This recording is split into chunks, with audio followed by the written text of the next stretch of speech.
आजको नेपालमा सबैभन्दा धेरै चर्चा हुने नाममध्ये एक नाम छ भालेन शाह। किनकि उहाँ अरू जस्तो छैनन्। भालेन शाह न त पहिलका नेता हुन् न त भाषणमै रमाउने मान्छे। उहाँ इन्जिनियर हुन्। समस्या देखेपछि के गर्ने भनेर सोच्ने मान्छे। सायद यही कारणले युवाले उहाँलाई फरक लाग्नुहुन्छ।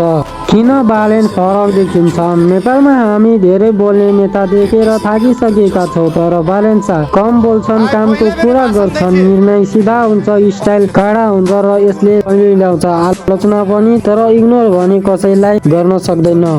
काम गर्दा के देखियो? काठमाडौँ जस्तो सहर चलाउन सजिलो छैन। फोहोर, सडक, ट्राफिक नियम सबै जटिल छन्। यही ठाउँमा भालेनको एप्रोच अलि फरक देखियो। नियममा जोड, काममा गति र जिम्मेवारीमा स्पष्टता। सबै खुसी भए होइन, तर बहस सुरु भयो।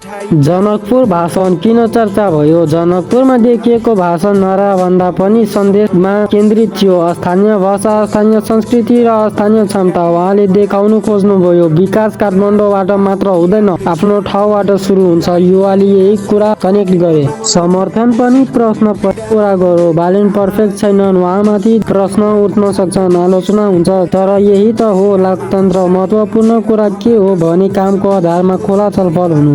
युवाले के देख्छ? युवाले भालेनमा नेता भन्दा पनि पोसिबिलिटी देख्छ। सिस्टम बदल्न सकिन्छ कि? काम गर्न मिल्छ कि? इमान्दार भएर पनि टिक्न सकिन्छ कि? प्रश्न उत्तर खोज्ने प्रयास युवालाई इन्स्पायर गर्छ।